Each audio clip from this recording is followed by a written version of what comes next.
أعوذ بالله من الشيطان الرجيم. بسم الله الرحمن الرحيم.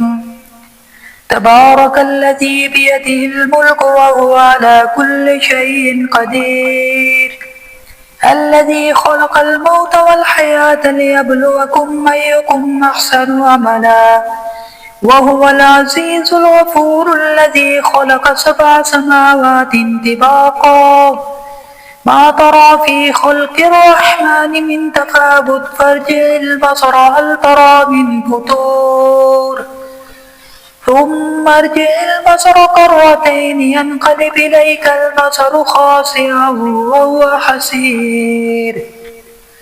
ولقد زينا السماء الدنيا بمصابيح وجعلناها رجوما للشياطين وأعتدنا لهم عذاب السعير. وللذين كفروا بربهم عذاب جهنم وبئس المصير. إذا ألقوا فيها سمعوا لها شهيقا وهي تفور.